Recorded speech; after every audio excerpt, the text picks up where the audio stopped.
Salam, salam outsider, le débrief commence maintenant. Le Real Madrid l'emporte aujourd'hui 2-1 à domicile face à la Real Sociedad. 5 matchs, 5 victoires pour les Madrilènes de Carlo Ancelotti. Je pense que le Real vient de nous lancer à nous tous un message. Quel que soit ce que le Barça va faire, qu'ils mettent des manitas ou quoi que ce soit, eh ben eux aussi ils sont sur une ligne de 5 sur 5. Je sais pas, ça fait beaucoup de sens. Mais en tout cas. Non, mais c'est parce que hier, on a eu un match extraordinaire de la part du Barça, quand même. Franchement, soyons très sérieux entre vous et moi. Comparaison n'est pas raison. Mais connaissant le passif entre le Barça et le Real, on est obligé dans le même week-end de comparer. Les Coolers, à domicile, ils ont claqué 5 buts. Ils ont mis un football étincelant en deuxième mi-temps. Les Madrilènes sont arrivés, même pas on a joué 5 minutes, ils ont encaissé un but. Ils ont encaissé un but. Défensivement parlant, je te pose certaines questions. Les boys ne se gèrent pas. Ils ne sont pas concentrés. En fait, le problème de la Real Sociedad, il est simple. C'est que c'est un club qui va jouer la Ligue des Champions cette année, pour la première fois depuis très longtemps. Donc du coup, c'était un match difficile quand même, qu'on le veuille ou non, pour le Real Madrid. C'était pas un match facile. Tu joues une équipe qui a fini 4e la saison passée et qui, cette semaine, va jouer face à l'Inter Milan. C'est une équipe qui a les ambitions, je pense, d'aller loin dans la compétition. En tout cas, de ne pas juste faire preuve de figurant. Il y a de très bons joueurs dans cette équipe-là, dont Kubo, qui vient d'ailleurs même du Real. Ça aussi, il faut pas l'oublier. Il est passé par là-bas. Donc, tu regardes ça, je te dis, le match n'est pas censé être facile. On revient de trêve internationale. On peut contextualiser en se disant que les Fede Valverde, les Tchouaméni, les voyages, etc., ça les a peut-être fatigués. Mais est-ce que ça peut justifier le fait que tu laisses Barrenechea, mais tout seul, hein? Mais franchement, tout seul. C'est-à-dire que Tchouaméni, il est là, Barrenechea, il passe comme ça, il le regarde, il lui dit, vas-y mon gars, vas-y, passe tranquille le boy. Il passe, il va claquer son but. C'est pas normal. C'est pas normal. 2 fois d'affilée, il frappe 2 fois. Les gars sont là tous en train de le regarder. C'est pas normal. C'est pas normal que Kubo, il soit sur le côté, en train de cuisiner Fran Garcia. C'est-à-dire que Fran Garcia finit homme du match. Il a mis 2 passes décisives. Mais en première mi-temps, Fran Garcia, il se fait cuisiner par Kubo. En fait, il se fait cuisiner par Kubo. Mais ça, c'est pas une première depuis le début de la saison, parce que nous tous, on est conscients du fait que le Real a un point faible sur le côté gauche. Ils ont un Fran Garcia qui offensivement est très dangereux. Il est excellent. La preuve, il a mis 2 passes décisives. Le boy, quand il s'agit de centrer, franchement, il est au point. Mais quand il s'agit de défendre et quand il s'agit de faire des replis, quand il remonte, c'est beaucoup plus compliqué. Tu as souvent un problème, tu as souvent un déficit. Tu as souvent un Alaba qui va partir ou un Rudiger. Après, tu as un décalage qui se crée et il y a toujours un joueur de la Sociedad qui va en profiter pour s'engouffrer. Aujourd'hui, franchement, en première mi-temps, je suis désolé. Le Real, à la fin, ils ont gagné, mais j'ai envie de dire qu'ils ont manqué un tout petit peu de concentration. Fede Valverde manque de concentration. Mikel Merino n'a pas... Kubo, il cale le ballon et puis il réfléchit.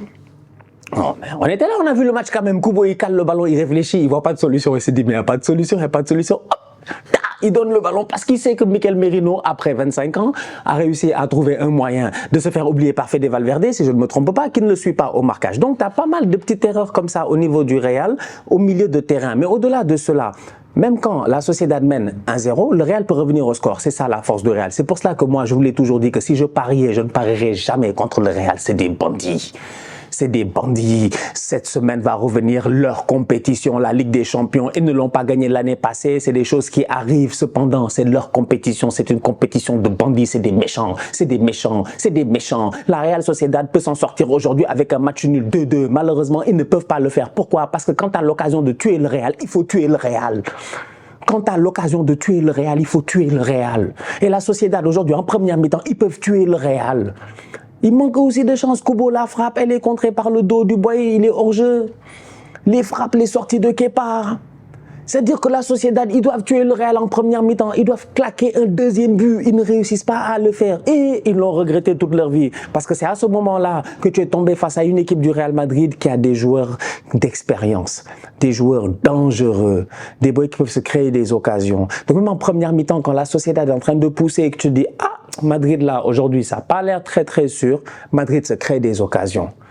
Rodrigo doit claquer un but. Voire même peut-être 2 buts. Vinicius n'est pas là, Rodrigo est en attaque, il se crée plusieurs occasions. Il part à gauche, à droite, il frappe, les arrêts sont là. On lui a rien demandé, laisse le ballon à Bellingham pour qu'il vienne claquer sa tête. Rodrigo a cru qu'il était Cristiano Ronaldo, il a voulu mettre une reprise de volée, il s'est dévissé. Rossellou qui marque le but du 2-1, très important, c'est bien pour lui, c'est bien pour la confiance. Rossellou, super ballon en retrait, il doit claquer son but, il touche la barre transversale. Donc du coup, tu as une équipe du Real qui, même dans des moments complètement compliqué. C'est-à-dire que même quand ils ne sont pas très... Tu les regardes, tu te dis, mais quand même, c'est le Real quand même, mais gérez-vous quoi. Et même dans ces moments-là, ils sont en train de claquer des occasions. C'est juste que ça ne rentre pas. Et c'est des malades, je dis qu'ils sont méchants. En deuxième mi-temps, ils sont venus, ils ont plié le match rapidement. Même pas on est revenu des vestiaires, Fede Valverde est venu claquer sa classique, frappe poteau rentrant. On attend un tout petit peu. Le contrôle s'installe, l'équipe se gère bien, Fran Garcia, superbe centre, deuxième poteau, Joselu, tête. Donc voilà, le Real gagne 2-1 aujourd'hui à domicile face à la Sociedad. Un match difficile, un match que la Sociedad a très bien joué. De très bons jeunes joueurs au niveau de la Sociedad. Kubo a été excellent, lui, Kubo, voilà, il joue le Real. Il a envie de, je pense, se montrer. Il fait une top performance. Franchement, une top performance, quoi. À un moment donné, il a mis un petit pont sur Tony Kroos. C'est parce que Tony Kroos, il a juré que c'est Tony Kroos. Il a juré qu'on va pas l'humilier sur les réseaux sociaux. On lui a fait petit pont. Normalement, Tony, il doit s'effacer. Il doit partir. Il doit partir. Il doit juste se barrer, franchement. Mais il a refusé. Il a mis son pied. Il a fait croche-pied. Il a dit, Kubo, tu passeras pas. Il a dit, Kubo, tu passeras pas. C'est-à-dire que Kubo, aujourd'hui, a vraiment sorti une top performance. Il a vraiment été excellent. Voilà, c'est un boy, même durant la trêve internationale avec le Japon, il a été très bon. C'est un excellent joueur. En fait, les Japonais, ils ont trop des boys dangereux, des Mitoma, des Kubo. Ils ont trop de joueurs.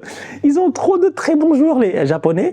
Ça fait plaisir de le voir. J'ai hâte de voir cette équipe-là aussi en Ligue des Champions parce que je trouve que la Sociedad, tu vois, le côté droit, là, Amari Traoré, excellent joueur de football. Nous tous, on le connaît. Il était à Rennes, tu vois. C'est pas n'importe qui. C'est un très grand joueur avec de très bons centres et tout. Tu as Amari Traoré. Tu as Oumar Sadiq qui revient de blessure. Il s'est fait les croisés la saison passée alors qu'il était sur un début de saison exceptionnel, tu vois. Tu as les Kubo, tu as les Barrenechea, tu as les Oyarzabal, tu as les Mikel Merino. Tu as une très très belle équipe en fait. Kieran Tierney, bon, à un moment donné, il s'est fait prendre par Rodrigo. Peut-être qu'avec un peu plus de chance, on aurait peut-être pu avoir là-bas, Rodrigo aurait pu avoir là-bas peut-être un penalty. Mais bon, Tierney l'a juste touché un tout petit peu, tu vois. Donc, tu as une belle équipe de la Sociedad qui est jeune, mais qui malheureusement n'a pas l'expérience du Real en fait. C'est que le Real, ils sont forts, ils sont méchants. Le match, il n'est pas facile, mais ils se créent des occasions. Et ils vont finir par claquer ces buts-là et à marquer. Jude Bellingham n'a pas marqué aujourd'hui, il aurait pu claquer un but. Il a eu plusieurs belles occasions. Il y en a une qui me vient, c'est en fin de match en fait, celle de Brahim Diaz, le centre qu'il attend un tout petit peu, la tête. Amari Traoré vient pour sortir ce ballon-là. Sinon, Jude Bellingham, peut-être que sur le follow-up, il peut marquer. Et mis à part ça, sa performance, elle est carrée, elle est bonne, elle est solide, le Bellingham. Donc voilà, franchement, j'ai envie de dire, belle équipe du Real. Même Modric quand il rentre. Tu vois, même Luka Modric quand il rentre, il est pertinent. Ça fait plaisir. Papa, Luka Modric, il rentre sans aucun problème. Je pense qu'il a fait, attends, Luka Modric a fait quoi? Près de 30 minutes sur le terrain. Luka Modric a fait, donnez-moi une seconde, je vais vous le dire tout de suite, je pense qu'il est... Luka Modric, 62e minute. Il a fait 30 minutes sur le terrain. Il a 100% de passes réussies. Il n'a pas perdu un ballon. C'est quel genre de joueur ça? Il n'a pas raté une passe. C'est pour montrer la qualité en fait, le talent. Eduardo Camavinga aussi qui rentre, il amène quelque chose. Tu vois, Lucas Vazquez aussi. Donc, écoute, c'est une belle équipe du Real Madrid. Il y a une transition qui se fait. En ce moment, c'est les jeunes qui jouent. Les Modric et tout, on va voir en Ligue des Champions. Peut-être qu'ils vont reprendre leur place de titulaire. Je ne sais pas comment ça va se gérer avec Carlo Ancelotti, mais je sais que cette équipe-là, pour la battre, quand tu as l'occasion de marquer des buts, faut pas te rater. Il faut claquer ces buts-là. Et la Sociedad aujourd'hui, ils en ont eu des occasions, mais ils sont tombés face à un Real Madrid qui, encore une fois, de temps en temps, active son mode Ligue des Champions, son mode bandit, son mode qui lui permet de se transcender, son mode qui lui permet, même si le match n'est pas extraordinaire, de sortir avec les 3 points. Bon match de la part de Dani Carvajal, je sais pas pour vous, mais moi j'ai trouvé bon. J'ai trouvé Carvajal actif, très actif aujourd'hui, même plus que la normale. Dani Carvajal, quand il va récupérer le ballon sur Kieran Tierney en première mi-temps, Tierney essaie de passer, il passe, il va vers la ligne de corner, il lui fait un tacle et il récupère le ballon, mais d'une manière un tout petit peu à la Maldini là, tu vois, un peu swagué et tout. C'était très très frais, c'était très bien. Quand il récupère le ballon, je pense sur la mauvaise remise de Remiro, le gardien de la Sociedad, récupération de Carvajal, une fois, 2 fois, il rentre dans la surface de réparation, je pense qu'il fait un centre en retrait ou un truc comme ça.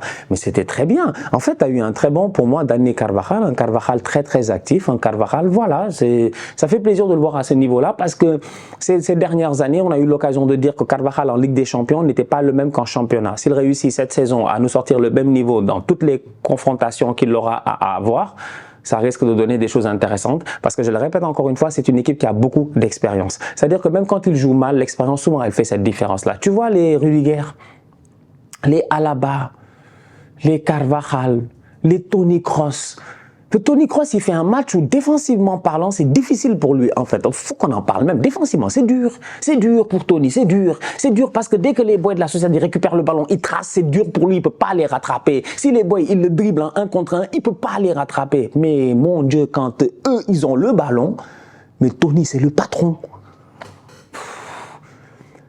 C'est le patron. Dès que le Real a le ballon et qu'il pose le ballon sur les pieds, c'est fini. Tony, c'est le patron. Là, c'est un Tony qui passe d'un Tony, je ne sais pas, 0 sur 10 à un Tony 20 sur 10.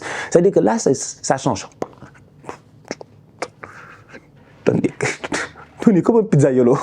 Il fait des pizzas, lui. Il fait des pizzas, il lance les pizzas, il donne les gâteaux, il donne les bonnes passes, il casse les lignes.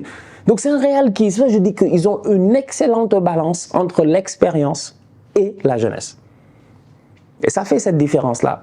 Jude Bellingham, il n'y a rien à dire, tout ça, tu vois. Rodrigo, c'est des boys qui sont très jeunes, nous tous, on le sait. Mais derrière, tu as une grosse base, une grosse expérience qui fait cette différence-là. Aujourd'hui, on le voit. Tony Kroos fait un bon match, Carvajal fait un bon match, Modric, quand il rentre, il fait une très belle rentrée. Donc, la différence aussi, de temps en temps, elle se fait là. J'ai hâte au Classico. Franchement, j'ai hâte au Classico. Je sens que cette année, on va vivre un Classico, un premier Classico qui risque d'être très intéressant. En attendant, cette semaine en Ligue des Champions, le Barça et le Real sont de retour. Bon match de la part de Joselu, il a marqué, on attend de voir plus. Voilà, on attend juste de voir plus. Il a claqué son but. Goal de Joselu, je ne sais pas comment il va le dire le gars. Moi, quand j'adorais, il y a des petits détails comme ça qui restent dans ta tête. Moi, j'adore quand le speaker du Santiago Bernabéu, en plus j'ai eu l'occasion d'aller au Santiago Bernabéu, cependant Karim Benzema n'a pas joué le match quand je suis allé là-bas, c'était un classico l'année passée, mais ça fait toujours plaisir d'entendre le speaker en fait dire « Goal de Karim ». Benzema, il y a un truc là, tu vois, ils ont un petit flow. Bon là, goal de Joselu, on va voir s'il y aura encore beaucoup de buts. Il a intérêt à claquer des buts, Joselu. Parce qu'à Madrid, ça rigole pas. Aujourd'hui, il claque le but du 2-1, c'est important. Voilà deux joueurs qui, depuis le début de la saison, pouvaient être un tout petit peu critiqués. Peut-être Joselu, Fran Garcia, mais c'est les deux boys qui se gèrent aujourd'hui et qui quand même sont les artisans de cette victoire-là. Bien joué. La famille, on se capte très bientôt pour une nouvelle vidéo. D'ici là, on continue à liker, on continue à partager. On s'abonne. On est ensemble, on reste en santé. C'est le plus important. Tous outsiders.